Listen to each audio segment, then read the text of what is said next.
કેટલાક લોકોનું વોલ્યુમ બહુ મોટું હોય છે પણ વેલ્યુ નથી હોતી.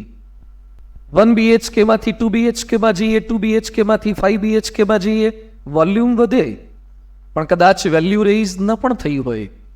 કોઈક માણસ તકની અંદર સ્ક્રેપ ભરીને જતો હોય તો વોલ્યુમ બહુ લાગે, પણ કોઈ ડાયમંડનો વેપારી ઇન પોકેટમાં હીરાનું એક પડીકું લઈને જતો હોય તો વોલ્યુમ નહીં દેખાય, વેલ્યુ વધારે હશે. So we have to focus on 2 words, volume as well as the value. બીવીએમએ આટલા વર્ષોની એક શૈક્ષણિક યાત્રામાં વોલ્યુમ તો વધાર્યું છે પણ સાથે સાથે વેલ્યુને ક્યારેય ભૂલ્યા નથી. આ અમૃત મહોત્સવ વોલ્યુમ અને વેલ્યુ બંનેનો અમૃત મહોત્સવ છે, એમાં આપણે પ્રવેશ કરી રહ્યા. અને જે અભ્યાસ કરીને અહીંયાથી નીકળ્યા છે એ લોકો પણ પાછા આવ્યા છે અને જોડાયા છે. એ તો મોટે ભાગે આપણો રોગ મટી જાય પછી જેમ ડોક્ટરની જરૂર નથી લાગતી એમ ભણી લીધા પછી આપણી શૈક્ષણિક સંસ્થા ભલે માતૃ સંસ્થા હોય છતાં પણ શું લેવા દેવા, પણ છતાં આપણા શાસ્ત્રોમાં લખ્યું છે કે જેના થકી એક અક્ષર પણ આપણે શીખ્યા હોય એનો ઉપકાર ક્યારે ભૂલવો નહીં. 1980s અમેરિકા અને વિયેટનામ વચ્ચે વોર ચાલી રહ્યું હતું. એ વોરની અંદર અમેરિકન નેવીમાંથી કિટી હોક જહાજમાંથી એક ફાયર ફાઇટર પ્લેન લઈને હંમેશા જે ઉડતા હતા, ચાર્લ્સ પ્લમ્બ એનું નામ. ચાર્લ્સ પ્લમ્બ હંમેશા કિટી હોક જહાજમાંથી ટેક ઓફ કરે, વિયેટનામમાં જઈને બોમ્બાર્ડિંગ કરીને પાછા આવી જાય. લગભગ 74 ટાઈમ્સ 74 વખત એણે સફળ ઉતરાયણ પાછા આવીને કર્યું, બોમ્બાર્ડિંગ કરીને. પણ 75મી વખત ગયા ત્યાં વિયેટનામની કોઈ રોકેટ કે મિસાઇલ આવી, પ્લેન ક્રેશ થયું. પણ ભગવાનની કંઈક એવી કૃપા હશે કે પેરાશૂટ એની પાસે હતું હોય જ, પેરાશૂટ ખુલી ગયું, લેન્ડિંગ થયું પણ વિયેટનામમાં થયું. જેમ આપણા અભિનંદનનું પણ પાકિસ્તાનમાં થયું હતું એ રીતે. પણ અમેરિકા તો દાદુ દેશ છે એટલે એના પ્રયત્નોથી ફરથી પાછા છૂટીને ટોર્ચરિંગને અંતે પણ આવી ગયા ખરા અમેરિકામાં. નિવૃત્તિનો સમય એનો હતો જ. પાછા આવ્યા પછી નિવૃત્તિના સમયમાં એણે બાળકોને યુવાનોને તાલીમ આપવાનું સ્ટાર્ટ કર્યું કે કયા પ્રકારની અમારી લાઈફ હોય છે. એકવાર થોડાક વર્ષ પછી એ રેસ્ટોરન્ટમાં પોતાની પત્ની સાથે જમવા બેઠા હતા. ત્યાં એક બાઈ આવ્યો, સામાન્ય દેખાતો એવો. એ કે આલ્યું ચાર્લ્સ પ્લમ્બ? હા કે હું ચાર્લ્સ પ્લમ્બ છું. એ કે તમે કિટી હોક જહાજમાં કામ કરતા? હા કે હું ત્યાં જ કામ કરતો. તમે ફાયર ફાઇટર લઈને જતા? હા કે હું જતો. તમે 74 વખત સફળ બોમ્બાર્ડિંગ કર્યું હતું? હા કે મેં કર્યું હતું. એ કે 75મી વખત પ્લેન ક્રેશ થયું તમારે વિયેટનામમાં પડવું પડ્યું. પછી આને ચાર્લ્સ પ્લમને થયું કે તે મારા લેક્ચર એટેન્ડ કર્યા છે, આટલું બધું ડિટેલમાં તમે ક્યાંથી જાણો છો? એ કે તમે જે કિટી હોક જહાજમાં ઉપર બેસીને કામ કરતા હતા એના બેઝમેન્ટમાં જ હું કામ કરતો. એ કે તું શું કામ કરતો હતો? એ કે પ્લેનની અંદર જેટલા કંઈ પાયલોટ્સ યુદ્ધની અંદર વોરની અંદર જાય એ લોકોની પેરાશૂટની બેગ બરાબર પેક થઈ છે કે નહીં એ ચેક કરવાનું કામ હું કરતો હતો. અને તમે જે પેરાશૂટથી લેન્ડિંગ કર્યું ને એ દિવસે સવારે મેં એના બધા જ દોરી, એની ગાંઠો બધું જ ચેક કર્યું હતું કે પેરાશૂટ બેગ ખુલેવી છે કે નહીં. પેલો માણસ ચેર પરથી ઊભો થઈ ગયો, પેલાને પગમાં પડી ગયો. એ કે હું બચ્યો છું કેવળ પેરાશૂટને કારણે જ. પછી એણે લેક્ચર આપતા હંમેશા એક પ્રસંગનો ઉલ્લેખ કરતા કે ગમે તેટલા આગળ વધો પણ હંમેશા એક ફ્રેઝ યાદ રાખજો, હુ પેક્સ અવર બેગ્સ, હુ પેક્સ અવર બેગ્સ. કોઈક આપણી બેગ પેક કરનાર છે. આજે ખરેખર જ્યારે અમૃત મહોત્સવમાં પ્રવેશ કરી રહ્યા છે ત્યારે મને આ પ્રસંગ એટલે યાદ આવે છે કે પેલાને પણ 74 વર્ષ સુધી સફળ ઉત્તરાયણ થયું હતું અને 75મી વખતે જ ક્રેશ થયું હતું. બીવીએમ પણ 74 વર્ષ સફળ પૂરા થયા છે અને આપણે પણ અમૃત મહોત્સવમાં પ્રવેશ કરી રહ્યા છીએ. ત્યારે જે અહીંયાથી ભણીને બહાર નીકળ્યા છે એણે પણ વિચાર કરવાનો, હુ પેક્સ અવર બેગ્સ. કોણે ડિગ્રી આપી છે? કોણે આપણને આ હાઇટ સુધી પહોંચાડ્યા છે? કોણે નોલેજ આપ્યું છે? આજે દેશ વિદેશ ફરવાનું થાય છે અને જ્યાં જ્યાં એવા શ્રેષ્ઠીઓને મળીએ છીએ, એવા શ્રીમંતોને મળીએ છીએ, એવા ટેકનોક્રેટને મળીએ છીએ અને જ્યાં જ્યાં એ લોકોના મુખમાંથી શબ્દો સાંભળવા મળે કે બીવીએમમાં ભણેલા છે એટલા ગૌરવ સાથે બોલતા હોય છે. રાજકોટના જ ઘણા અમારા બિલ્ડર, ઘણા ઉદ્યોગપતિ, રોડના મોટા મોટા કોન્ટ્રાક્ટર છે. અમારી પાસે બેસવા આવે, આપણે પૂછીએ મને કે સ્વામી અમે તો 1970માં, 1975માં, 80sમાં બીવીએમમાંથી પાસ આઉટ છીએ. રેપ્યુટેડ આપણી એક કોલેજ છે, એક ઇન્સ્ટિટ્યૂટ છે, કે જેની સાથે સન્માનની લાગણી જોડાયેલી છે. ન કેમ હોય? જેના પાયામાં સરદાર છે, જેના પાયામાં આ બધા મૂલ્યો રહેલા છે. અને જેમ જેમ સરદાર પટેલ જ્યારે હયાત હતા ને ત્યાં લગભગ 6.5 કે 5.5 કે 6 ફૂટના હતા. અત્યારે સરદાર 182 મીટરના થયા છે. માણસો હાઈટ વધારવા માટે સેન્ડલ વાળા શૂઝ પેલા પહેરે છે, હીલ વાળા પહેરે છે, પુલઅપ્સ કરે છે. એનાથી બહુ હાઈટો વધતી નથી. થોડું સરદાર જેવું જીવીએ ને તો ફૂટમાંથી મીટરમાં જઈએ અને 182 મીટરમાં જઈએ. ઘણાની હાઈટો ઘટવા માંડી છે અને સરદારની વધવા લાગી છે. કેમ વધે છે સરદારની હાઈટ? કારણ કે મોરાલિટી હતી, એથિક્સ હતા, વેલ્યુઝ હતી, હ્યુમેનિટી હતી, હ્યુમિલિટી હતી. એ વેલ્યુના માણસ હતા. તો આજે સરદારને પણ યાદ કરીને એમના ચરણોમાં પ્રાર્થના કરીએ છીએ કે આપની હાઈટ જેમ વધી છે ને એમ BVMની હાઈટ પણ મીટરમાં જાય, ફૂટમાંથી. આવનારા વર્ષોની અંદર એ ચોક્કસ શક્ય છે અને એવું કાર્ય આપ બધા અહીંયા કરી રહ્યા છો. પણ આજે જ્યારે એકત્રિત થયા છે ત્યારે થોડોક વિચાર વિમર્શ એ પણ કરીએ હજુ વધારે સારું કેમ કરી શકીએ. 2021માં ગૂગલ, ફેસબુક, એપલ, એમેઝોન આ બધી લગભગ 5 મોટી મોટી કંપની એ લોકોએ 2021માં R&D પાછળ 11 લાખ કરોડનો ખર્ચો કર્યો. 11 લાખ કરોડ. હું બહુ સભાનપણે આંકડા બોલું છું. 11 લાખ કરોડ R&D પાછળ, રિસર્ચ એન્ડ ડેવલપમેન્ટ પાછળ ખર્ચ કર્યો કે આપણે હજુ વધારે સારું શું કરી શકીએ. એમ BVMએ પણ સાહેબ જ્યારે 75માં પ્રવેશ કરી રહ્યા છીએ ત્યારે આપણે પણ એક R&D કરવાનું છે. What we can do better. આપણે વધારે સારું શું કરી શકીએ, આના કરતાં પણ સારું શું કરી શકીએ. કર્યું જ છે સારું, પણ વધારે સારું કરવાનું છે. પણ એક રોગ છે ડેસ્ટિનેશન સિન્ડ્રોમ, જેને ગુજરાતી ભાષામાં કે ડુંડું આવી ગયું.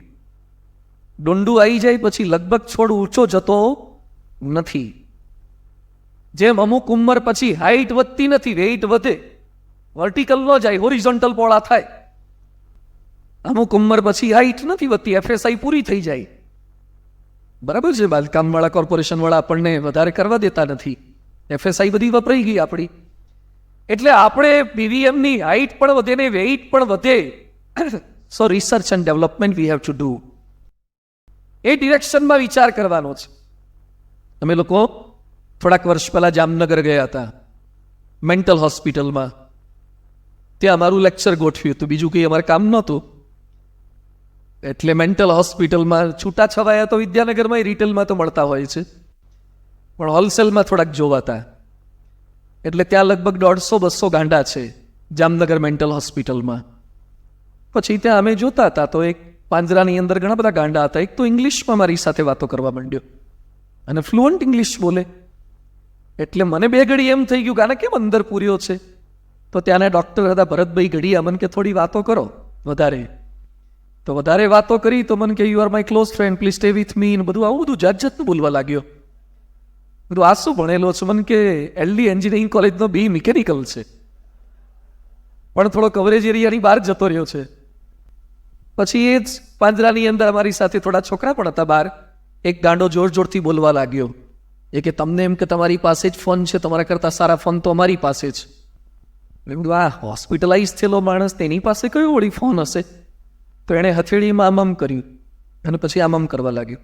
આવું તો સ્ટીવ જોબ્સ પાસે નથી આવ્યું. અને આમ કરીને લગાવ્યો, હલો મનમોહનસિંહ. એ સમયે મનમોહનસિંહજી હતા. કે મનમોહનસિંહ સાથે વાત કરવા માંડ્યો. એ કે આ લોકો આવ્યા છે, એમને તકલીફ છે ને બાજુમાં જગ્યા ખાલી છે, એટલે એ લોકોને ભરતી કરાવી દો. અમારા માટે તો it was the lecture of entertainment જેવું થઈ ગયું. એટલે અમે હસતા હતા. ત્યાં બાજુમાં એ જ પંજરામાં રાખેલો બીજો એક ગાંડો નજીક આવ્યો અને અમને કે આની જોડે બહુ માથાકૂટ ના કરતા, એની મગજની તકલીફ છે. એટલે મેં ડૉક્ટરને પૂછ્યું કે આ તમારો સ્ટાફ છે, નર્સિંગ સ્ટાફ છે, અથવા તો ટિફિન આપવા આવ્યો? ના ના, કે આ સેમ ફ્રીક્વન્સીનો ગાંડો છે. બધું કેમ આવું બોલે છે? મને કે એને અત્યારે ભરતી ચાલે છે, પેલાનો ઓટ છે, સુદ વધુ હોય ને. બધું આ તો માનતો નથી. મને કે 150 ગાંડા છે, એક પણ માનતા નથી કે અમારામાં તકલીફ છે. હું જ રોજ જ્યારે હોસ્પિટલમાં આવું ત્યારે બધા ભેગા થઈને મારી આમે જોઈને આમ વાતો કરે છે, આવો જ છે, આને તકલીફ છે. 150 મારામાં તકલીફ છે એમ માને છે. ખરેખર જેને મેન્ટલમાં દાખલ કર્યા હોય એ પણ નથી માનતા કે અમારામાં તકલીફ છે. તો જે બીવીએમમાં ભણ્યા હોય, ભણાવતા હોય, આખું ચલાવતા હોય, એ કેમ માને કે અમારામાં તકલીફ છે? તકલીફ તો સરકારમાં છે, સિસ્ટમમાં છે, બીજા બધામાં તકલીફ છે, આપણામાં શું તકલીફ છે? તો અમૃત મહોત્સવનો પહેલો સંદેશ એ છે, શરૂઆત આનાથી કરજો કે we can improve, I will improve. હું કરી શકું, સુધારો થઈ શકે. જો સુધારો ન થતો હોત તો આઈફોનનું 11 પ્રોનું કે 12 પ્રોનું વર્ઝન હોત જ નહીં. એક જ આઈફોનથી ન ચાલી ગયું હોત. આઈફોન પણ બતાવે છે કે અમે સમયે સમયે અપડેટ કરીએ છીએ. કદાચ હાર્ડવેર ન બદલો તો સોફ્ટવેરમાં તો સતત સુધારા શક્ય છે જ. વાઈફાઈ ઝોનમાં જઈએ કેવી એપ્લિકેશન અપડેટ થવા લાગે છે, એમ બીવીએમને છે ને વાઈફાઈ ઝોન બનાવો. ખાલી નેટ પ્રોવાઈડ ના કરો, એવું વાઈફાઈ પ્રોવાઈડ કરો કે અહીંયા આવનારમાં પ્રામાણિકતા અપડેટ થવા લાગે, પવિત્રતા અપડેટ થવા લાગે, નીતિમત્તા અપડેટ થવા લાગે. હોય જેનામાં બીજ સ્વરૂપે તો હોય, પણ વી have two provide the environment. આપણે એ પૂરું પાડવાનું છે. સો વી કેન ઇમ્પ્રુવ. આપણે સુધારો ચોક્કસ કરી શકીએ છીએ. આપણે જેટલા એ ચશ્મા પહેર્યા છે ને, એ બધાને પ્રશ્ન છે કે આપણે જ્યારે આ ચશ્મા લેવા ગયા ત્યારે ગ્લાસમાં વધારે ટાઈમ ગયો હતો કે ફ્રેમમાં? હે, શેમાં ટાઈમ ગયો હતો? ફ્રેમમાં. તો આપણે જરૂર શેની હતી જોવા માટે? ગ્લાસની. ગ્લાસ લગભગ બહુ મોંઘા નથી હોતા, અને આપણે જ્યારે ફ્રેમ સિલેક્ટ કરીએ છીએ ત્યારે તો ફાઈબરના ગ્લાસ હોય છે. પછી ઓરિજિનલ ગ્લાસ તો પછી આપણને દુકાનવાળા જે ચશ્માવાળા કરી આપતા હોય છે. પણ આપણે મેક્સિમમ ટાઈમ ફ્રેમમાં કાઢીએ છીએ, ગ્લાસમાં નહીં. ફ્રેમ સારી હોય તો લોકોને તમે સારા દેખાઓ, પણ ગ્લાસ સારા હોય તો લોકો તમને સારા દેખાય. બીવીએમ એ બંને વસ્તુ પ્રોવાઈડ કરવાની. સારી ફ્રેમ આપો એટલે અહીંયાથી બહાર નીકળેલા પણ સારા દેખાય, અને સારા ગ્લાસ આપો એને દુનિયા સારી દેખાય. બીવીએમ એ બંને વસ્તુ પ્રોવાઈડ કરવાની છે. સારી ફ્રેમ પણ આપો, એ પણ સારો દેખાવો જોઈએ. આપણા ત્યાં ભણીને બહાર નીકળનારો વ્યક્તિ પણ સારો દેખાવો જોઈએ. અને સાથે સાથે સારા ગ્લાસ આપો, એક વિઝન આપો. હેલન કેલર આંધળા હતા, બહેરા હતા, મૂંગા હતા. She was blind, dumb, deaf. Helen કેલરને પ્રશ્ન પૂછ્યો કે તમે આંધળા છો એનું દુઃખ નથી? આપણને ખાલી બેતાલ આવે તો એ મજા નથી આવતી, અને આંધળા છો એનું દુઃખ નથી. હેલન કેલર કહે છે કે મને આંખો નથી એનું દુઃખ નથી, પણ જેને આંખો છે પણ વિઝન નથી ને એનું મને બહુ દુઃખ રહે છે. જેને આંખો છે પણ વિઝન નથી એનું દુઃખ રહે છે. તો આપણે વિઝન પ્રોવાઈડ કરવાનું છે બીવીએમમાંથી. અને એ જ કાર્ય શૈક્ષણિક સંસ્થાઓનું હોય છે. મગધ રાજાએ કૌશલ રાજ્ય પર હુમલો કર્યો છે. કૌશલ દેશ, કૌશલ્ય અને કૌશલ પ્રદેશ ને મગધ રાજાએ કૌશલ પ્રદેશ પર હુમલો કર્યો. રાજાને પકડી લીધા, પ્રજાને પણ પકડી લીધી, બધાને બંદી બનાવ્યા. એ સમયે રાજા કહે છે કે આ કેટલાક લોકોને તમે છોડી મૂકો, હું આજીવન તમારો ગુલામ થવા માટે તૈયાર છું, પણ અમારા કૌશલ રાજ્યના આટલા લોકોને છોડી દો, હું અહીંયા તમારી પાસે ગુલામ થઈશ. એ સમયે મગધ રાજા પ્રશ્ન કરે છે કે તમે જાતે બંદી બનવા માંગો છો ને આવા કેટલાક લોકોને તમે છોડી મૂકવાની અરજ કરો છો, શા માટે? એ લોકો કોણ છે? એ સમયે કૌશલ રાજ કહે છે કે જેને હું છોડવા માટે રિક્વેસ્ટ કરું છું એ મારા રાજ્યના પ્રોફેસરો છે, શિક્ષકો છે, વિદ્વાનો છે. તો એને છોડી દેવાની કેમ વાત કરો છો? એ કે એ જો જશે ને તો બાકીની તમામ પ્રજાને ફરતી પાછી ઊભી કરી શકશે. રણમાં પણ ઉપવન ખીલવાની તાકાત એ શિક્ષકમાં રહેલી છે. માણસને બચાવનાર ડોક્ટર છે, પણ માણસમાં રહેલી માણસાઈને બચાવનાર શિક્ષક છે, પ્રોફેસર છે. એ શૈક્ષણિક સંસ્થાઓ છે. કોરોનામાં શરીર બચાવ્યા, પણ માણસ મરી ગયો હોય છતાં વેન્ટિલેટર ચાલુ રાખે એવા ડોક્ટરોને શું કરવાનું? કોરોનામાં અમુક લોકો તો બચી ગયા, પણ હોસ્પિટલો બચી ગઈ. હા, જે વેન્ટિલેટર પર હતી એ ઘણી ટકી ગઈ, હોસ્પિટલો ટકી ગઈ. તો વ્યક્તિમાં જે આ પ્રમાણ નીચું જતું જાય છે એને વધારે મજબૂત કરવું. તો શૈક્ષણિક સંસ્થાનું કાર્ય વ્યક્તિ બચાવવાનું નથી, વ્યક્તિત્વ બચાવવાનું છે, અને જરૂરિયાત એની છે.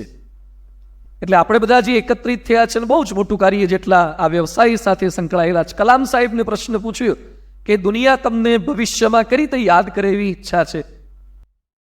આપને શું ખ્વાહિશ છે કે લોકો તમને કઈ રીતે યાદ કરે? આઈઆઈટીના 2 સ્ટુડન્ટ હતા. એ લોકોએ પ્રશ્ન પૂછ્યો હતો, ભારત રત્ન તરીકે ભારત રત્ન કલામ સાહેબ, મિસાઇલ મેન કલામ સાહેબ, એરોનોટિકલ કલામ સાહેબ, અણુ વિજ્ઞાની કલામ સાહેબ, સ્વપ્ન દ્રષ્ટા, વિઝન ઇન્ડિયાનું મેસેજ આપનાર, બેસ્ટ સેલર પુસ્તકો લખનાર કલામ સાહેબ. આપણને બધાને પણ એવું હોય છે કે લોકો મને ભવિષ્યમાં યાદ કરે. એટલે કેટલાક લોકો ડોલ પર નામ લખીને આપતા હોય છે, વાસણ પર નામ લખે, પંખા પર નામ લખે, પોતાનું નામ અમર રહે એવું બધાની ઈચ્છા હોય છે કે મારું નામ ક્યાંક રહે. આબુ અંબાજી ફરવા જાય તો એ પથરા પર લખીને આવે. ઘણા લોકો તો ગાડીના બોનેટ પર ધૂળ પડી હોય તો એના ઉપર લખી નાખે છે. કિચન પર નામ લખાવે, કોતરાવે, ટેટુ કરાવે. નામની ઈચ્છા બધાને છે. કલામને પૂછ્યું, લોકો તમને કરી તે યાદ કરે એવી ઈચ્છા છે? કલામ કે ભવિષ્યમાં આખું ભારતને વિશ્વ અને શિક્ષક કલામ એ રીતે યાદ કરે ને એવી ઈચ્છા છે. રાષ્ટ્રપતિમાંથી નિવૃત્ત થયા પછી તમે શું કરશો એવું કલામને પ્રશ્ન પૂછ્યો. તો એવું બોલ્યા કે શિક્ષણના ક્ષેત્રમાં હતો ને પાછો શિક્ષાના ક્ષેત્રમાં જઈશ. રાષ્ટ્રપતિમાંથી નિવૃત્ત થયા પછી એકેડેમિક લાઇનમાં જવાનું મન થાય એવું છે. એક વીસી મને મળ્યા હતા. નિવૃત્ત થયા પછી, સાહેબ શું કરો છો? હજુ એમને રિટાયરમેન્ટને તો વાર હતી. મને કે ઘરે જ રહું છું. મને તમે રિટાયર તો થયા નથી તો કેમ કોલેજમાં નથી જતા? મને કે ના, એ ખુરશી ઉપર બેઠા પછી પ્રોફેસરમાં મજા નથી આવતી. કે એ ખુરશીનો સ્વાદ ચાખી લીધો ને પછી આ છોકરાઓની આગળ પછી આગળ ઉભા રહીને વાતો કરવાની, ફિઝિક્સ, કેમિસ્ટ્રી, બાયોલોજી ભણવાનું એ બધું ફાવે નહીં. કે એડમિન સંભાળી લીધું, હવે એકેડેમિક ફાવતું નથી. એડમિન સંભાળી લઈને પછી એકેડેમિક ફાવે એવું નથી. આપણે છેલ્લા શ્વાસ સુધી એડમિન કરીએ ને તો પણ એકેડેમિક તો આપણા જીન્સમાં રહેવું જોઈએ. એ આપણા જીન્સમાં રહેવું જોઈએ. આપણે લોકોને ભણાવવા છે, આ માર્ગે પ્રેરવા છે, એટલે એ શક્ય બને. આલ્બેર કામુ કરીને એક નોબેલ પ્રાઇઝ વિનર થઈ ગયા. આલ્બેર કામુ બહુ જ મોટા ગજાના લેખક થઈ ગયા. એને નોબેલ પ્રાઇઝ મળ્યો. પછી એને શિક્ષકને પત્ર લખ્યો કે નોબેલ પ્રાઇઝ જ્યારે મને મળ્યું ત્યારે સૌથી પહેલી મને મારી માતા યાદ આવી, અને પછી જો કોઈ યાદ આવ્યું હોય તો મારા શિક્ષક મને આપ યાદ આવ્યા હતા. પછી એને સરસ લખ્યું છે કે બુદ્ધિ નોબેલ પ્રાઇઝ અપાવી શકે છે, પણ વ્યક્તિને નોબેલ બનાવી તો શિક્ષક શકે છે. નોબેલ બનાવવાનું કાર્ય આપનું છે. તો બીબીએમ એવું કાર્ય કરી રહી છે, હજુ વધારે કરતી રહે. પણ વિવેકાનંદ સ્વામીના એક કોટના આધારે થોડીક વાત સમજી લઈએ. વિવેકાનંદ સ્વામી એજ્યુકેશનનું બહુ સરસ ડેફિનેશન આપી છે. We want education. Swamiji Vivekanandaji કહે છે, we want education by which character is firm, strength of mind increase, power of intellect is expanded, by which one can stand on one's feet. આપણું એજ્યુકેશન એવું હોવું જોઈએ કે જેની અંદર કેરેક્ટર મજબૂત થાય, મનોસ્થિતિ મજબૂત થાય અને વિદ્યાના સીમાડાઓ વધારે વિસ્તરતા જાય. આ 3 કોઈ પણ સંસ્થામાં, એજ્યુકેશનની સંસ્થામાં હોવું જોઈએ. એ 3ને થોડુંક સમજીએ. પહેલી વસ્તુ છે એક્સપાન્શન ઓફ ઇન્ટેલેક્ટ. તમારું બુદ્ધિનો વિકાસ થવો જોઈએ. ભગવાનની કૃપાથી બુદ્ધિ તો બધાને પ્રાપ્ત થઈ છે, પણ એને ડેવલપ કરવાનું કામ આવી શૈક્ષણિક સંસ્થાઓનું હોય છે. 1960s અમેરિકાની એલ યુનિવર્સિટીમાં એક ડિપાર્ટમેન્ટની અંદર, બિઝનેસ મેનેજમેન્ટ ડિપાર્ટમેન્ટમાં એક વિદ્યાર્થી અભ્યાસ કરતો હતો. એણે પોતાના શિક્ષકને વાત કરી કે સર, મેં એક પ્રોજેક્ટ બનાવ્યો છે. કોઈ પણ વ્યક્તિ વસ્તુનો ઓર્ડર કરે અને રાતોરાત એની ડિલિવરી થાય, અથવા મિનિમમ સમયમાં એની ડિલિવરી થાય, આવો એક પ્રોજેક્ટ બનાવ્યો છે. અને પ્રોફેસર આગળ એને રજૂ કર્યો. ફ્રેડ સ્મિથ તેનું નામ, આ વિદ્યાર્થીનું નામ. પ્રોફેસર કે આમ તો કંઈ શક્ય બનતું હશે. ટપાલનો જમાનો 1960s. એ વખતે કદાચ ઈમેલ પણ એટલા નહોતા શોધાયા, અને એ સમયે આ બધું કેમ શક્ય બને? અપમાન કર્યું. એને સી ગ્રેડ આપ્યો, એના પ્રોજેક્ટને આપ્યો સી ગ્રેડ. યુનિવર્સિટી છોડ્યા પછી ફ્રેડ સ્મિથે Federal Express delivery company start કરી. આજે એને ફેડેક્સથી આપણે ઓળખીએ છીએ. અમેરિકાના કે વિશ્વના ઘણા એરપોર્ટ પર જાઓ ને તો પેસેન્જર પ્લેન કરતા એના કાર્ગો પ્લેન જાજા દેખાય ફેડેક્સના. આજે ફેડેક્સ પાસે 691 કાર્ગો પ્લેન છે. 691 કાર્ગો પ્લેન છે. દર વર્ષે $190 બિલિયન ધંધો કરે છે. $190 બિલિયન અને નફો કરે છે $10 બિલિયન. 6,50,000નો સ્ટાફ છે. 6,50,000નો વર્લ્ડ વાઇડ સ્ટાફ છે. પણ એના પ્રોફેસર જે તે સમયે એના પ્રોજેક્ટને ઓળખી ન શક્યા. ફ્રેડ સ્મિથને ઓળખી ન શક્યા. સરદાર વલ્લભભાઈ પટેલને પણ વડોદરાના બીજગણિતના શિક્ષક મિસ્ટર નરવાણે એને બહાર ઊભા રાખ્યા હતા. સરદારને બહાર ઉભા રાખ્યા હતા. વિદ્યાર્થીની અંદર જે ક્ષમતા રહેલી છે એને ઓળખે એ BVM છે. આઈન્સ્ટાઈન, ન્યૂટન કે એડિસન એને પણ કાઢવામાં આવ્યા હતા, પણ કયા લેવલ સુધી એ લોકો પહોંચી શક્યા છે? કેરીમાંથી ગોટલો કાઢવો બહુ સરળ છે, તો નાનો બાળક પણ કેરીને દબાવે ને તો ગોટલો એની જાતે નીકળી જાય, પણ ગોટલામાંથી આંબો કાઢવો ને કેરી કાઢવી એ શિક્ષક કરી શકે. ગોટલામાં છુપાયેલો આંબો એ શિક્ષકને દેખાય. થડ વાંકું ચૂકવું હોય પણ એમાં ફર્નિચર દેખાય એને મિસ્ત્રી કહેવાય ને. થડ વાંકું ચૂકવું હોય પણ એને ખબર છે ભલે વાંકું ચૂકવું છે પણ આપણી પાસે કરવત છે, રંધો છે, હથોડી છે, ખીલી છે, સન્માયિકા છે, પ્લાયવુડ છે, એને સરખું કરી દઈશું. એમ શૈક્ષણિક સંસ્થાઓ એટલે આ એ બીજમાં વટવૃક્ષ જોઈ શકે, એ કેરીમાં ગોટલો નહીં ગોટલામાં કેરી જોઈ શકે અને હજારો કેરી જોઈ શકે. એ આધ્યાત્મિક સંસ્થાને સાથે સાથે શૈક્ષણિક સંસ્થાનો એ સંકલ્પ છે. મુકેશ અંબાણીએ સરસ લખ્યું છે કે મેં BE કેમિકલ કર્યું, પછી સ્ટેનફોર્ડ યુનિવર્સિટીમાંથી MBA કર્યું. ઇન્ડિયા પાછા આવ્યા પછી મારા પિતાશ્રી ધીરુભાઈએ મને વાત કરી કે આખો મોટો પ્રોજેક્ટ કરવાનો છે, 100 કરોડનો પ્રોજેક્ટ છે, એની જવાબદારી તારે મુકેશ સંભાળવાની છે અને રિલાયન્સમાંથી એક જ અનુભવી વ્યક્તિ તને આપીશ, બાકીના તારે સિલેક્ટ કરવાના. મુકેશ અંબાણીએ એકવાર એના લેક્ચરમાં પણ ઉલ્લેખ કર્યો હતો, હજુ હું તાજો MBA થયેલો પણ મારા પર મારા બાપે જે વિશ્વાસ મૂક્યો અને મને જે ઓપોર્ચ્યુનિટી આપી, જે પ્લેટફોર્મ આપ્યું એ બહુ ગજબનું હતું. એમ કોઈ પણ વ્યક્તિમાં રહેલી શક્તિ, ક્ષમતા એને બહાર લાવવા માટે આપણે એન્વાયરમેન્ટ એક પૂરું પાડવું પડશે. તો BVMના તમામ સંચાલકો, વ્યવસ્થાપકોને પણ વિનંતી છે, જો કે હવે નવી પેઢી તો બહુ એટલી સ્માર્ટ છે ને, આપણે બધા બહુ જૂના જમાનાના લાગીએ. હવે તો ડાયનોસોર નામશેષ થઈ ગયા, એટલે ભલે આપણે ડાયનોસોર જેવા હાઈટમાં રહ્યા હોઈએ પણ હવે તો નવી પેઢી બહુ જ એડવાન્સ આવે છે. અમે લોકો લંડનની બાજુમાં બ્રિસ્ટોલ કેવું બિગ સિટી છે ત્યાં ગયેલા હતા અને પ્રવચન પૂરું કર્યા પછી એક ભાઈના ઘરે ગયા, જમવા બેસતા, ત્યાં નાનકડો બાળક બહુ રડરડ કરતો હતો.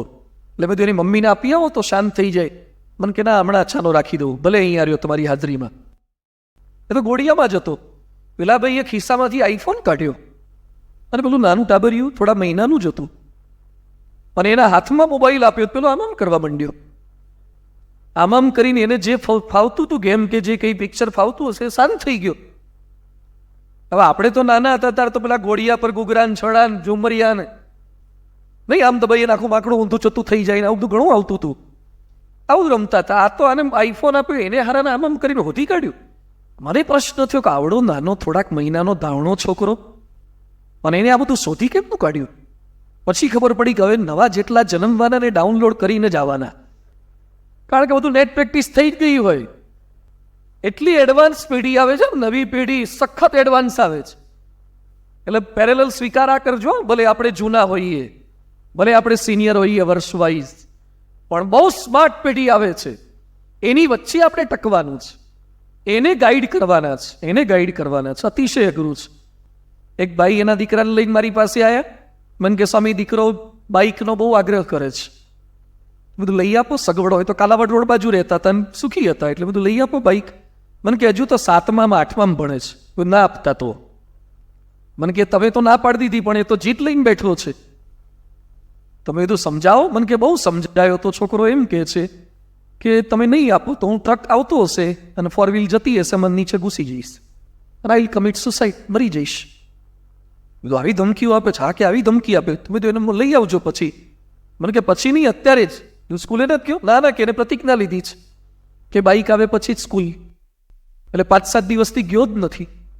સારી સ્કૂલમાં ભણે છે રાજકોટમાં, સ્કૂલે જ નથી ગયો. તો બધું સારું, એને મોકલો. બહાર બેસાડીને રહ્યા હતા, બધું મોકલો, તમે બહાર જાઓ. એને અંદર બેસાડ્યો મેં. તો તમારા જેવા કોઈ ખરી ભગત આવ્યો ને ભગવાન માટે પેંડાન કાજુ કતરી લઈને આવ્યા હતા, તો મેં 2 કાજુ કતરી તેના મોઢામાં મૂકીને ખવડાવી.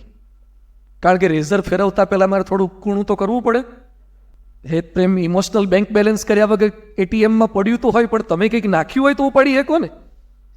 એટલે 20 મિનિટ સુધી એટલું સરસ રીતે હેત પ્રેમ કરીને માથે હાથ ફેરીને બધું સમજાયું. એ 8મા ધોરણનો છોકરો મને કે સ્વામીજી અત્યાર સુધી હું ઘણાને મળ્યો છું, ઘણા સગાવાલાને મળ્યો છું, ઘણા શિક્ષકોએ મને સમજાયું, પણ તમારામાં જે કન્વિન્સિંગ પાવર છે ને, લોજિકલી, સ્પિરિચ્યુઅલી, અને તમે જે સમજાયું છે ને, ગજબનું સમજાયું છે. એટલે 2 ઘડી તો મને મજા આવી. કે આપણને ઓળખી તો એ કેવું. એટલે ધીમે ધીમે ગાડી પાટા પર ચડે છે. મને કે તમારામાં જે કન્વિન્સિંગ પાવર છે યુ કેન કન્વિન્સ એનીબડી. મને કે એક રિક્વેસ્ટ છે, મારા પપ્પાને સમજાઈ દો ને બાઇક લઈ આપે. તો ડોબા 20 મિનિટ આના માટે નહોતી કાઢી. હું સમજાવવા એ માગું છું કે આ પેઢી સાથે મારે ને તમારે કામ લેવાનું છે હવે. હા, આવા લોકો પાસે ઇન્ટેલેક્ચ્યુઅલ એટલું બધું છે ને, એનામાં આપણે વાઇન્ડ અપ કરી લેવું પડે. ઇન્ટેલેક્ચ્યુઅલનું એક્સપાન્ડેડ નહીં, વાઇન્ડ અપ કરી લેવું પડે. આવી પેઢીને આપણે સમજાવવાની છે. પણ છતાં એની ક્ષમતાને બાદ પરમ પૂજ્ય પ્રમુખ સ્વામી મહારાજ, સ્વામીજી તો પોતે 6 ચોપડી ભણેલા હતા. અમુક સંતો બહુ ઓછું ભણીને આવેલા હતા, પણ છતાં સ્વામીજી એમના પર જે વિશ્વાસ મૂક્યો. થોડાક વર્ષો પહેલા 1981માં કેશોદ પાસે, જુનાગઢમાં કેશોદ પાસે અક્ષયગઢ રાજસીતાપુર એક મંદિરનો જીર્ણોદ્ધાર હતો. પ્રમુખ સ્વામીજી ત્યાં જવાના હતા. તો સાથે એમની સાથે વડીલ સંતને ના લીધા, પણ સાવ નાની ઉંમરના એક સંતને લીધા.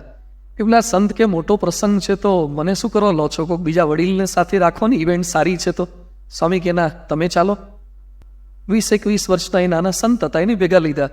સ્વામીજી કે મંદિર આમ થયું હતું, આટલા વર્ષ પહેલા બન્યું હતું, જીર્ણોદ્ધાર આમ કર્યો, એના પિલર આટલા હોવા જોઈએ, લોડ બેરિંગ આમ હોવું જોઈએ, આ બધું સમજાવવા માંડ્યા. તમને જાણીને આશ્ચર્ય થશે, એ સંત સાધુ થયા ત્યારે 10 વર્ષના હતા, આફ્રિકાના. અને આપણા સિસવા ગામના નાગજી કાકાના દીકરા, સિસવા ગામ છે ને ચરતોના, એના દીકરા શ્રીજી સ્વરૂપ સ્વામી. એ શ્રીજી સ્વરૂપ સ્વામી 9 કે 10 વર્ષે સાધુ થયા, પણ પ્રમુખ સ્વામી જે રીતે એને ગાઈડ કરતા ગયા, ગાંધીનગર અક્ષરધામ, દિલ્હી અક્ષરધામ, અત્યારે અમેરિકાના અક્ષરધામની આખી ડિઝાઇન એ શ્રીજી સ્વરૂપ સ્વામીએ બનાવી છે. કોઈ જ એન્જિનિયરિંગ કર્યું નથી. આ આર્કિટેક્ચર એની આગળ ઊંધા પડે.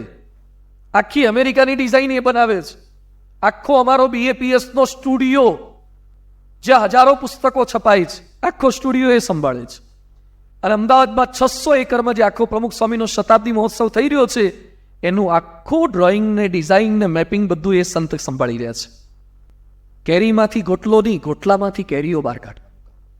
એક સંત 6 ચોપડી ભણેલા પ્રમુખ સ્વામી મહારાજ જે રીતે 1200 સંતોનું નિર્માણ કર્યું છે અને સંસ્થાન જે ડિરેક્શનમાં આગળ વધારી રહ્યા છે, વટવૃક્ષ બનાવી દીધી એમણે, તો આપણે પણ BVMને આ લેવલ પર પહોંચાડવી છે. વિશ્વના ખૂણે ખૂણે, જેમ પેપ્સી વાળા કે કોકો-કોલા વાળા લખે ને, wherever you go our network follow you. Vodafone વાળા લખતા હતા, કૂતરું એનું ક્યાંક ક્યાંક આવતું હતું કે wherever you go our network follow you. પણ એનું તો જ્યાં પકડાય ત્યાં. પણ તમે સાહેબ ને ભીખુભાઈ, આમ BVMનું એક સ્લોગન કરતો, wherever you go BVM will meet you. જ્યાં જશો ને ત્યાં તમને નોર્થ પોલ પર PM વાળો મળી આવવો જોઈએ, દક્ષિણ ધ્રુવમાં મળે, દરેક જગ્યાએ, દરેક સારી પોસ્ટ ઉપર, હાઈટ ઉપર, બધે મળે. એ શક્ય છે. તો પહેલી વસ્તુ આ છે, ઇન્ટેલેક્ચ્યુઅલ પાવર એનો એક્સપાન્ડ કરીએ. સેકન્ડ છે સ્ટ્રેન્થ ઓફ માઇન્ડ. અત્યારે બહુ જ ખૂટતું તત્વ સમાજનું હોય ને, તો ફિઝિકલી ફિટ થાય એના માટે ફિટ ઇન્ડિયાના પ્રોજેક્ટ છે. જીમની સંખ્યા વધતી જાય છે, કારણ કે સીમમાં જનારા ઘટતા જાય છે. સીમમાં જતા એટલે જીમમાં જવું નહોતું પડતું, સીમ બંધ થઈ એટલે જીમ શરૂ થઈ ગયું છે. વાંધો નહીં, પણ ફિઝિકલી ફિટ એટલું તો થાય, પણ મેન્ટલી બહુ જ વીક થતા જાય છે. જર્મનીનું એક પ્લેન, એનું નામ છે વિંગ્સ, ક્રેશ થઈ ગયું. પછી એનું બ્લેક બોક્સને બધું ચેક કર્યું, તે પ્લેન ક્રેશ કેમ થયું અચાનક? અત્યાર સુધી તો રીડિંગ ને નોટિફિકેશન ને બધું પ્રોપર નીચે ટાવર સાથે, બેઝ સાથે, એરબેઝ સાથે જોડાયેલું હતું, અચાનક કેમ ક્રેશ થયું? બહુ તપાસ કરતા ખબર પડી, એનો કો પાયલોટ એન્ડ્રિયસ લુબિટ્સ હતો. કેપ્ટન બીજો હતો, કો પાયલોટ એન્ડ્રિયસ લુબિટ્સ. એને કેપ્ટન જ્યારે વોશરૂમ જવા માટે કોકપીટમાંથી બહાર નીકળ્યા, કોકપીટ અંદરથી બંધ કરી દીધી, બધા સેટિંગ ફેરવી નાખ્યા અને આખું પ્લેન માઉન્ટેન સાથે અથડાવીને ક્રેશ કરી નાખ્યું. 150 પેસેન્જર મરી ગયા, નિર્દોષ પેસેન્જર, કેપ્ટન કો પાયલટ બંને મરી ગયા. કેમ આવું કર્યું? કારણ કે એને થોડા સમય પહેલા બ્રેકઅપ થયેલું હતું. આને એન્ડ્રિયસ લુબિટ્સને બ્રેકઅપ થયેલું હતું. યુરોપની એરલાઇન્સ બ્રિટિશ એરવેઝમાં સર્વે કર્યો કે આવા કેટલા પાયલોટ છે ડિપ્રેશનમાં. એવા 35% pilots they are in depression. 35% pilots in depression. આજે WHO કહે છે કે વિશ્વમાં ડાયાબિટીસ ને કેન્સર એના કરતા મોટો રોગ અત્યારે કોઈ હોય ને તો ડિપ્રેશન, ફ્રસ્ટ્રેશન છે. મેન્ટલી વીક થતા જાય છે. આજે ફેનિલ જેવી ઘટનાઓ બને છે સમાજની અંદર, કે નાની મોટી બીજી ઘટનાઓના સાક્ષી આપણે બધા બની રહ્યા છે. હમણાં ટેક્સાસની અંદર જ જે ફાયરિંગ કર્યું અને 21 નિર્દોષ માણસોને, બાળકોને અને 2-3 સ્ટાફને મારી નાખે. અમેરિકન સંસ્થાઓ હલી જાય છે કારણ કે મેન્ટલી મજબૂત થાય એ પાઠ નથી શીખવાડવામાં આવતા, એ તાલીમ નથી આપતા. આજે અમેરિકામાં દશા શું છે? 2020ના વર્ષમાં 26,520 શૂટિંગ થયા છે, ફાયરિંગ થયા છે. કારણ શું? 34 કરોડની વસ્તી છે અને 40 કરોડ સામાન્ય પ્રજા પાસે હથિયારો છે. 34 કરોડની વસ્તી ને 40 કરોડ સામાન્ય પ્રજા પાસે હથિયારો. પહેલા 12,600 ફેક્ટરી હતી, અત્યારે 55,900 ડીલરો છે ને ફેક્ટરીઓ એટલી છે વેપન્સ બનાવવાની. ભારતને આપણે એ દિશામાં નથી લઈ જવું. આપણે ખાલી વેપન્સથી મજબૂત નથી થવું, આપણે મેન્ટલી મજબૂત કરવા છે આપણા માણસોને. કોઈ પણ નાની પરિસ્થિતિની અંદર એ પોતાની જાતને મજબૂત રાખી શકે. આઈઆઈટી થયેલા યુવાનો સુસાઇડ કરે છે. અમે બોમ્બે આઈઆઈટીમાં ત્યાં ગયા હતા, લક્ષ્મી મિત્તલનું લેક્ચર હતું અને લક્ષ્મી મિત્તલ બોલ્યા હતા, IITians are the brains of India. એના લેક્ચરના બીજા જ દિવસે બોમ્બે આઈઆઈટીના છોકરાએ સુસાઇડ કરી. મીડિયાવાળાએ સર્ચ કર્યું બોમ્બે આઈઆઈટીમાં અત્યાર સુધી કેટલા સુસાઇડ થયા. લગભગ 20 થી 25 સુસાઇડ બોમ્બે આઈઆઈટી સ્ટુડન્ટે કર્યા છે. રાજકોટ મેડિકલમાં MS ઓર્થોપેડિકમાં ભણનાર છોકરાએ આત્મહત્યા. એટલા મેડિસિન વાળા આઈએસ ઓફિસર, આઈપીએસ ઓફિસર, વચ્ચે બિહારનો એક આઈએસ અધિકારી Mukesh Kumar Pandey, he has committed suicide. હવે આઈએસ એટલે તો ડિઝાસ્ટર મેનેજમેન્ટમાં કેટલો માસ્ટર હોય ત્યારે આઈએસ થયો હોય.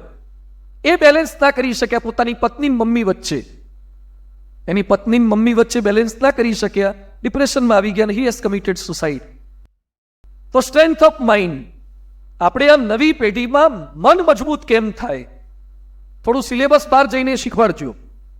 ભીખુભાઈ આપને વિનંતી છે, ભલે જીટીયુમાં ના આવો, નવીન શેઠને હું કહી દઈશ, હમણાં જ આઈને મળી ગયા છે નવીનભાઈ, આ જીટીયુમાં સિલેબસ વાળું ભણાવજો, એ તો કરવાનું જ છે, પણ અમુક સિલેબસ વગરનું એ કેટલું જરૂરી છે.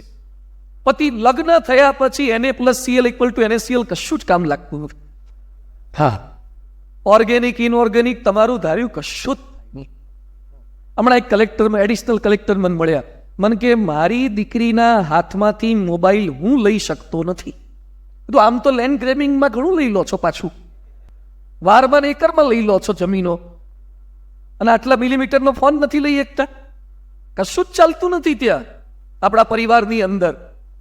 તો કેટલીક વિદ્યા જુદી છે, સિલેબસ બહારનું પણ ભણાવવું પડશે. આપણે જે મન મજબૂત થાય એવું શીખવાડવું પડશે. હરિયાણાના એક યુવાનને BMW હતી પણ જેગુઆર જોઈતી હતી. એના બાપાને કીધું મને જેગુઆર લઈ આપો. એ કે BMW નવી જ છે, વાપર. ના ગમ્યું, ને મેન્ટલી ડિસ્ટર્બ થઈ ગયો અને કેનલ પાસે ગયો ને BMW ધક્કો મારીને નાખી દીધી પાણીમાં. એટલે BMW નાખી દેવાય? અમે નહોતા વિદ્યાનગર વાળા, અમે એશિયન પેઇન્ટના ડબલાને જ છોડતા, તો W થોડું છોડીએ.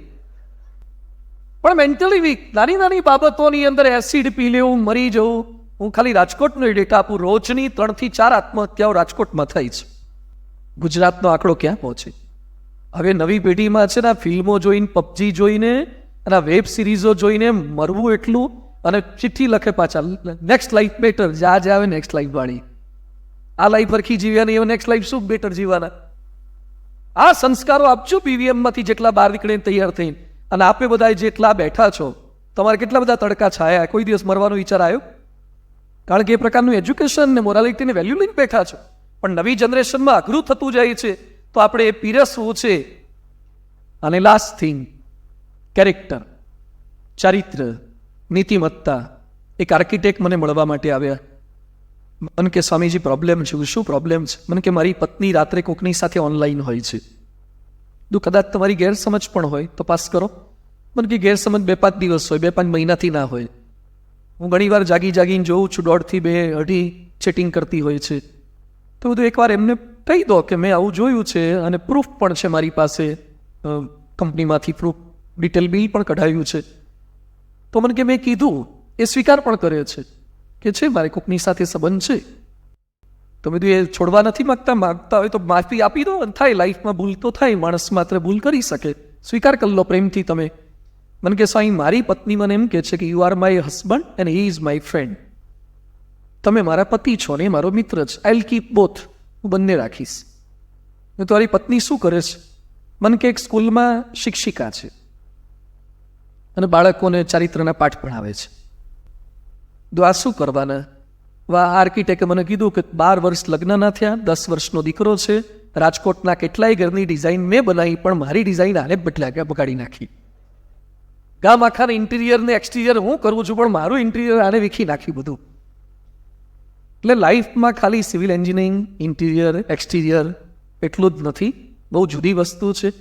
અને આ ના હોય ને તો આપણા જ ભણાયેલા. હમણાં ગુજરાતનો કુણાલ બારૈયા કરીને એક છોકરો પકડાયો આઈટી સેલમાં, ભારતના આર્મીમાં હતો, ફિરોજપુર કાંટમાં, અને ભારતની ખાનગી માહિતી પાકિસ્તાનને આપતો હતો. આપણો આઈટી સેલમાં કુણાલ બારૈયા, એનું નામ એરેસ્ટ કરી લીધો, નાખી દીધો. ખાલી આઈટી કામ ના લાગે, અને નીતિમત્તા અને પ્રમાણિકતા શીખવાડવી પડશે, અને ચારિત્રના પાઠ શીખવાડવા પડશે. બિલ ગેટ્સે લનાઈ ટાપુ પર લગ્ન કર્યા 35 વર્ષ પહેલા. આખો ટાપુ બુક કર્યો હતો, હેલિકોપ્ટરો રાખી લીધા હતા, મીડિયાના એક માણસને નહોતા દીધા કે લગ્નનો એક ફોટો રિલીઝ ન થવો જોઈએ, લીક ન થવો જોઈએ. 35 વર્ષ પહેલા લગ્ન ખાનગી રાખી શક્યા, 35 વર્ષ પછી છૂટાછેડા ખાનગી ન રાખી શક્યા. આખી દુનિયાની વિન્ડોઝની ભેટ આપી, પણ પોતાની વિન્ડોઝ બંધ ન કરી, એટલે પ્રોબ્લેમ થયા. જિંદગી જુદી છે, એ શીખવાડે છે કેરેક્ટર. એ મજબૂત વધારે કેમ થઈ શકે, તો એ પણ સાથે સાથે પાઠ પ્રમુખ સ્વામી મહારાજ એટલે કહેતા, ચારિત્રવાન બનો અને ચારિત્રવાન સમાજ તૈયાર કરો. આપણી સંસ્કૃતિએ એ આપણને શીખવાડ્યું છે. મને તો અનહદ આશ્ચર્ય થાય છે. આ બધા પ્રસંગ સાંભળ્યો પણ હશે, છતાં પણ આ પ્રસંગ તો કોતરી રાખવા જેવા છે. લક્ષ્મણ ભાઈ સાથે સેવા કરવા માટે જે, આમ તો જંગલમાં જવાની આજ્ઞા છે ને ખાલી રામને જ હતી ને, બરાબર કે નહીં? જંગલમાં જવાની આજ્ઞા ખાલી રામને હતી. સીતા કેમ ગયા? 14 વર્ષ સીતા જંગલમાં જાય? રાજાની દીકરી મહેલમાંથી પગ નીચે નથી મૂક્યો, અને રથમાંથી નીચે ક્યારે ચાલતા ગઈ નથી, અને એને આટલા કષ્ટ સહન કરવાના. આજકાલની સીતા જાય 14 વર્ષ જંગલમાં જાય? 2 BHK માં શાંતિથી રહે ને તોય ઘણું છે. 14 વર્ષ સુધી જંગલમાં ગયા, અને લક્ષ્મણ ભેગા ગયા, ભાઈ ભાભીની સેવા કરવા ગયા, અને પાછા ઉર્મિલાએ જવા દીધા. એ તો મોટું આશ્ચર્ય છે. એક ભાઈ મને મળ્યા, મન કે મારા ભાઈ ભાભીની સેવા મારે ઘણી કરવી, પણ મારી ઉર્મિલા કરવા દેતી નથી. ઘણારી ઉર્મિલા સેવા નથી કરવા દેતી, ભાઈ ભાભીની મદદ નથી કરવા દેતી, ભાઈના છોકરાઓને હેલ્પફુલ થવા દેતી નથી.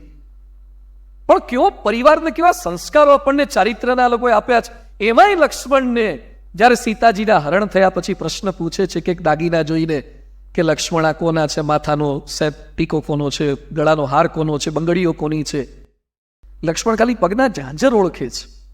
નાહમ જાનામી નુપુરો એ નાહમ જાનામી કેયુરે કુંડલે નુપુરમ તો અભી જાનામી નિત્યમ પાદાબી વંદાત. મને ઉપરનું કશું ખબર નથી, પણ પગના ઝાંઝર ખબર છે. રામ કે બધું સીતાનું છે ને પગના ઝાંઝર જ તું કેમ ઓળખી શક્યો? એ કે 13 વર્ષથી ભેગો રહું છું, 14 વર્ષથી રોજ પગે લાગવા જતો, તો એટલે સીતાના પગ પર નજર પડી છે, પણ પગથી ઉપર નજર કરીને આજ સુધી જોયું નથી.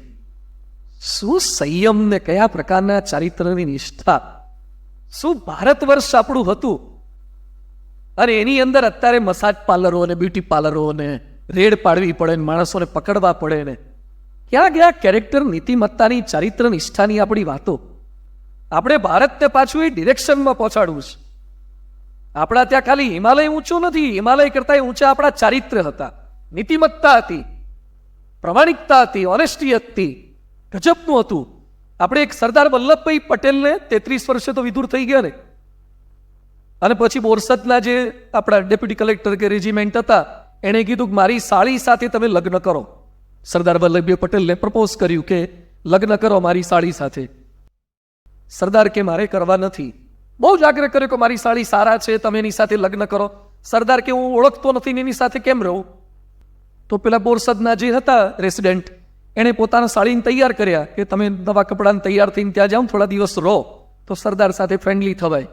સરદારને ખબર પડી કે મારી સાથે મેરેજ કરવા માટે બાઈને અહીંયા મોકલે છે, એ જ દિવસે ઘરેથી નીકળી ગયા. 33 વર્ષે સરદાર વિદુર થયા હતા, 75 વર્ષ સુધી લગભગ જીવ્યા, ચારિત્રમાં એક ડાઘ પડવા દીધો નથી. ખાવાના ખીલ છે. આ લેવલ પર હોય ને માણસને આ દ્રઢતા સાથે ટકી શકે, એટલે આપણે એના વારસદારો છીએ. વયમ સર્વે અમૃતસ્ય પુત્રાહ. આપણે એ પેઢીના છીએ. કયા કુળમાં આપણો જન્મ છે? આ જો હશે તો આપણી અસ્મિતાને ઉજાગર થશે. તો આજે આપણે સૌ કોઈ એકત્રિત થયા છે, ત્યારે BVMએ ખૂબ સારા કાર્યો, એવા માણસો તૈયાર કર્યા છે. વી મેક ધ માણસો એવા આપણે તૈયાર કરીએ જેનાથી ભારતનું ગૌરવ વધે.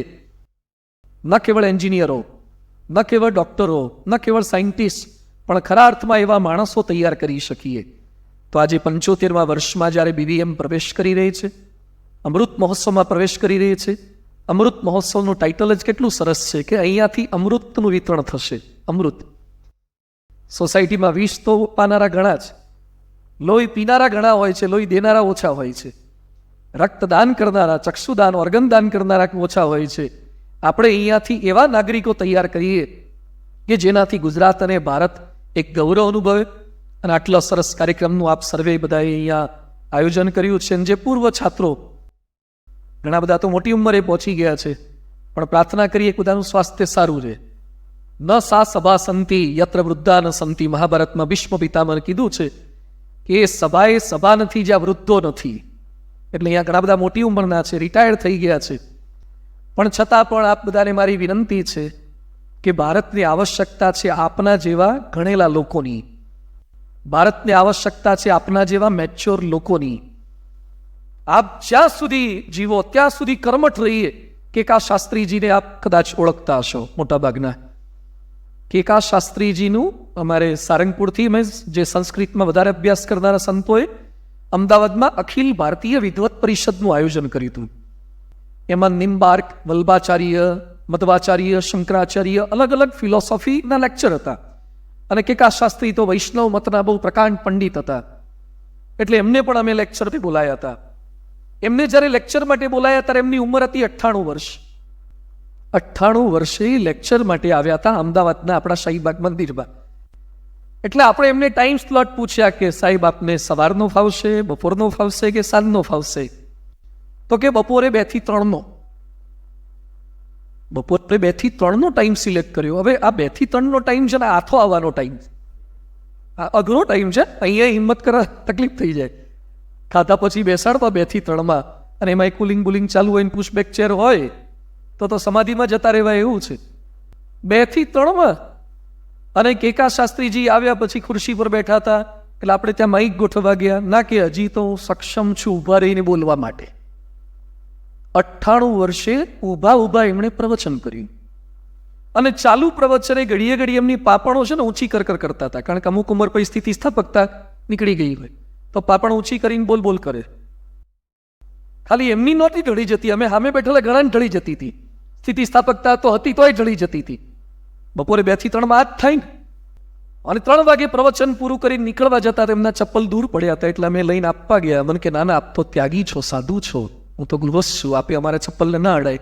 ના, તો આપ આદરણીય છો, આપે ઘણા શબ્દકોશની ભેટ પણ ભારતને આપી છે, ગુજરાતી ભાષાનું, સંસ્કૃતનું ગૌરવ વધાર્યું છે.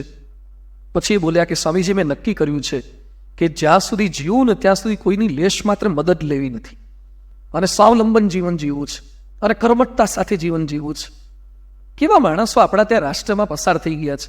એટલે આપ સૌને પણ મારી વિનંતી છે, ઉપનિષદોમાં આપણને કીધું શતમ જીવે, 100 વર્ષ સુધી જીવીએ, પણ કુર્વન નેવ કર્માણી જીજીવશ્ય શતમ સબાહ, કર્મ કરતા કરતા 100 વર્ષ સુધી જીવીએ.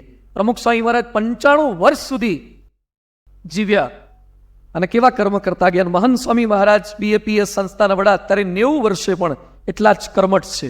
જે રીતે કર્મ કરી રહ્યા છે, જે રીતે સંતોનો સમાજ તૈયાર કર્યો છે, જે રીતે મંદિરો કર્યા છે. છેલ્લે એટલી જ વાત કરવાની, પ્રમુખ સ્વામી મહારાજનો શતાબ્દી મહોત્સવ આવી રહ્યો છે, જેમણે રાષ્ટ્રને 1200 સંતોની, અમારા અદ્ભુતાનંદ સ્વામી બેઠા છે, MBBS થયેલા છે. BAPS સંસ્થામાં 1200 સંતોમાંથી 450 તમે એન્જિનિયર છીએ. 450 જેટલા ડિગ્રી એન્જિનિયર, ડિપ્લોમા એન્જિનિયર, કેટલા CA છે, CS છે, MBA છે, MBBS છે, આવા બધા ભણેલા ગણેલા. અને American citizen, Born in raise in USA હોય એવા 150-150 છે, જેનો જન્મ ને ઉછેર જ ત્યાં થયો, તો એ પાછા ગુજરાતની ગરમી ખાવા અહીંયા આવે છે 45 ડિગ્રી બાદ, અને અહીંયા આવે. અને બધું અઘરું છે, છતાં પણ એટલા સારંગપુરમાં તાલીમ કેન્દ્ર છે. 450 સંતો ત્યાં તાલીમ. આખા વિશ્વમાં એકમાત્ર જગ્યાએ સાધુની તાલીમ શાળા હોય તો એ બોટાદ પાસે સારંગપુરમાં છે. અતિ અદ્ભુત છે. અને ભારતનું ભાવિ ત્યાં ઘડે એવા સંતો આખા તૈયાર થાય છે. 7 વર્ષ સુધી તાલીમ લેવાની. ભાષા, વિજ્ઞાન, અધ્યાત્મ, સમાજ સેવા બધાની અંદર.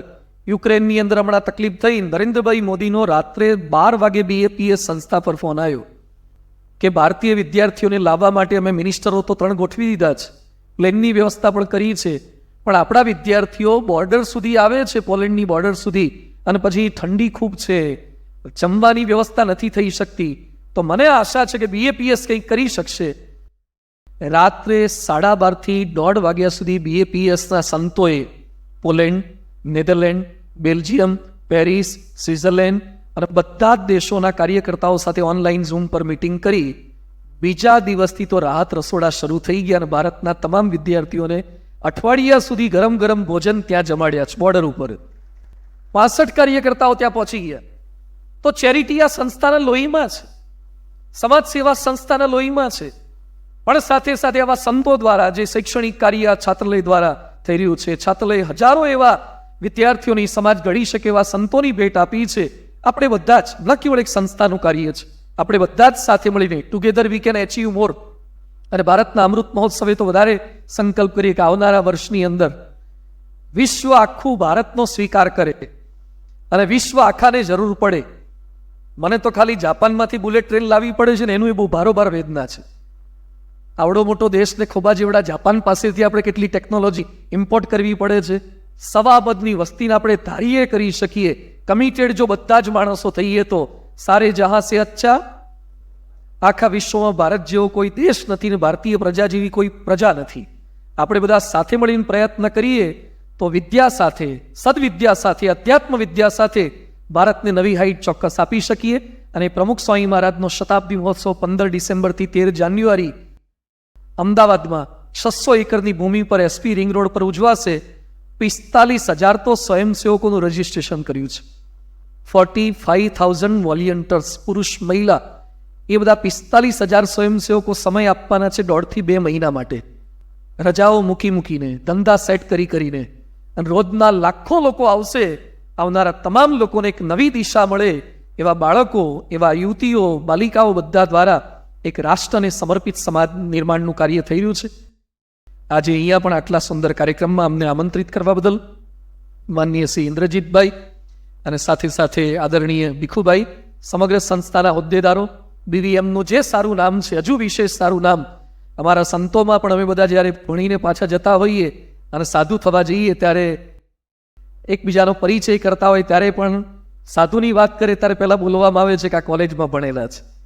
અમે જીવીએ ત્યાં સુધી અમારા પરિચયની અંદર કોલેજોના નામ લેવામાં આવે છે કે સારંગપુરમાં અધ્યાત્મ વિદ્યા શીખ્યા છીએ, પણ શિક્ષણ તો આ જે તે કોલેજોએ આપી છે. એટલે અમે પણ આપ સૌના આભારી છીએ કે અમને આ પ્લેટફોર્મ જે કંઈ પ્રાપ્ત થયા છે એના મૂળની અંદર અમારા પ્રોફેસરો છે, અમારી એન્જિનિયરિંગ એવી વિદ્યા શાખાઓ છે કે જેણે તાલીમ આપી છે. અને આપણે બધા સાથે મળીને અમે લોકોએ અમારો પરિવાર છોડ્યો છે અનેકના પરિવારને મદદરૂપ થઈ શકીએ એના માટે. એક જ સ્વાર્થ છે. I was the single son of my parent, as like me 250 sadhus, we were the single son of our parent.